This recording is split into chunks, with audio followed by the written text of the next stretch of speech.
Michel Baker terlalu ruwet, benturan dengan aturan FIFA, tidak bisa dinaturalisasi untuk bela timnas Indonesia. Ada dua pemain keturunan, yang diincar PSSI, sedang berdebut di Liga Inggris. Siapa dia?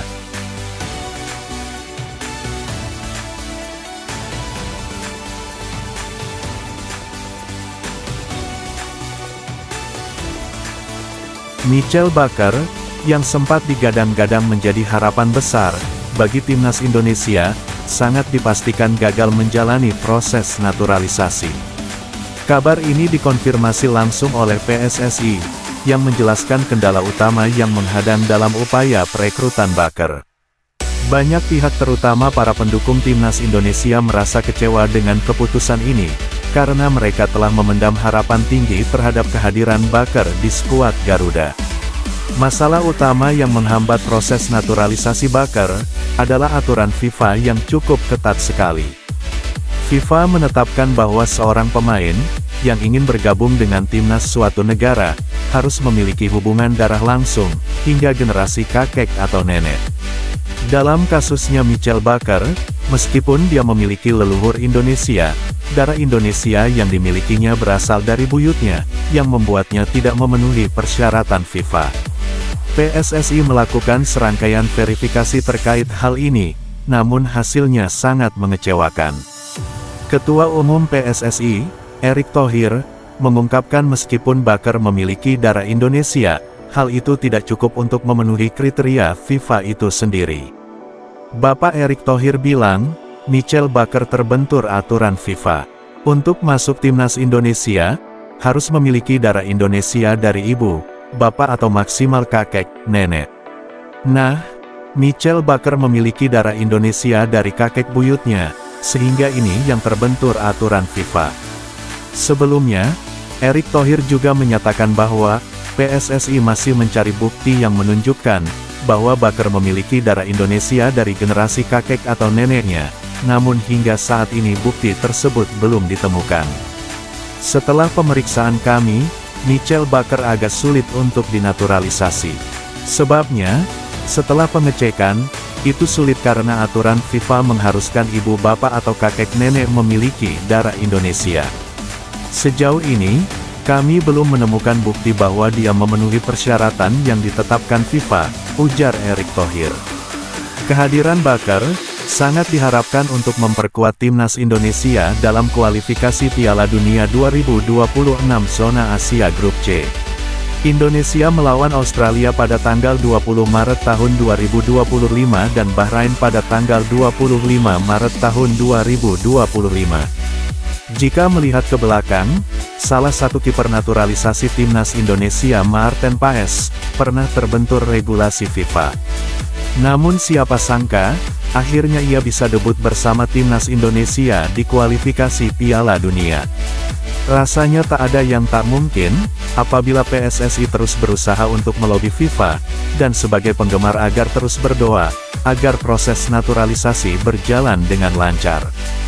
Meski begitu, PSSI saat ini lebih mengutamakan proses naturalisasi dua pemain lain, yakni Ole Romeni dan Hairo Riedewal. Proses naturalisasi Romeni bahkan sudah masuk DPR, sementara dua pemain lainnya juga dalam proses berikutnya. Bapak Menteri Hukum dan HAM, Supratman Andi Aktas, menyatakan bahwa proses administrasi naturalisasi oleh Romeni, di kementeriannya telah selesai. Sekarang tinggal proses di DPR RI, meminta persetujuan DPR RI, kalau di DPR rampung, tidak ada kendala apa-apa, maka Ole Romeni sudah bisa dipastikan, bisa memperkuat timnas Garuda. Saya dengar masih ada dua lagi menyusul. Buat kita, siapapun itu sepanjang bisa membuat merah putih berkibar setinggi-tingginya wajib kita dukung. Bakal kedatangan satu pemain naturalisasi lagi, Menteri Pemuda dan Olahraga, Menpora, Republik Indonesia, Dito Aryo Tejo, memberikan bocoran terkait pemain naturalisasi yang akan bergabung ke timnas Indonesia. Menpora Dito mengatakan, PSSI dalam proses menyelesaikan naturalisasi 3 pemain keturunan yang akan bergabung ke skuad Garuda. Salah satu nama yang dibahas Menpora Dito adalah Ole Romeni. Striker Oxford United itu menjadi yang dipastikan akan bergabung ke timnas Indonesia dalam waktu dekat. Dengan perkembangan ini, harapannya proses naturalisasi pemain-pemain tersebut selesai tepat waktu dan bisa memperkuat timnas Indonesia dalam laga FIFA Matchday bulan Maret mendatang. Kita tahu bahwasanya, kedatangan Patrick Kluivert sebagai pelatih baru timnas Indonesia membawa angin segar bagi persepakbolaan nasional. Salah satu isu yang mengemuka adalah peluang untuk mendatangkan pemain keturunan Indonesia yang berkarir di luar negeri melalui jalur naturalisasi. Setidaknya ada 2 pemain keturunan Indonesia yang cukup mencuri perhatian. Mereka adalah Jenson Seelt dan Mylion Maenhoff, yang saat ini sedang merintis karir di Liga Inggris. Jenson Seelt, pemain berposisi bek tengah, memiliki darah Indonesia dari kakeknya yang berasal dari Ambon, Maluku. Lahir di Ede, Belanda, pada tanggal 23 Mei tahun 2003, Jenson kini berusia 21 tahun dan memiliki postur yang ideal untuk seorang bek tengah dengan tinggi mencapai 1,92 meter. Jenson sempat menjadi bagian dari 4 pemain keturunan Indonesia yang dipanggil untuk memperkuat timnas Belanda U20. Selain Jenson, terdapat nama-nama seperti Justin Seelt, Tristan Buijer, dan Miliano Jonathans. Namun, hingga saat ini, Jenson belum pernah tampil untuk timnas Belanda di level usia muda, meskipun karir klubnya cukup mengesankan. Karir profesional Jenson dimulai pada 2017 bersama NEC Youth sebelum ia bergabung dengan Akademi PSV Eindhoven. Pada 2021, ia berhasil naik ke PSV Eindhoven U21, yang berlaga di kasta kedua Liga Belanda.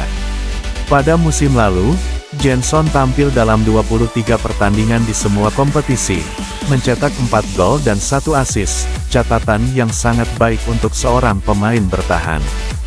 Namun, perjalanan karirnya sempat terganggu oleh cedera lutut serius, yang ia alami.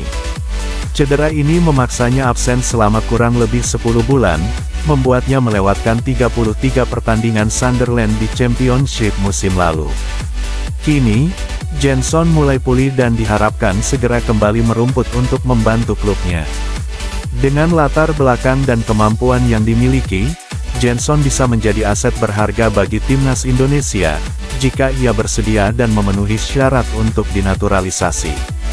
Nama lain yang tidak kalah menarik adalah Mylion Maenhoff. Pemain muda berdarah Indonesia ini saat ini memperkuat Stoke City di Liga Inggris. Berposisi sebagai penyerang, Maenhoff sering menjadi pilihan utama dalam starting 11 timnya berkat performa yang konsisten.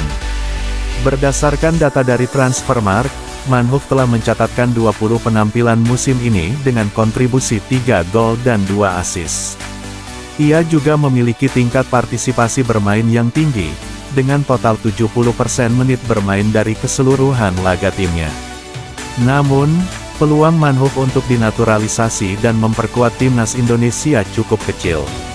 Hal ini disebabkan oleh statusnya yang masih aktif bermain untuk timnas Belanda U21. Terakhir, ia tampil membela Belanda U21 pada November tahun 2024.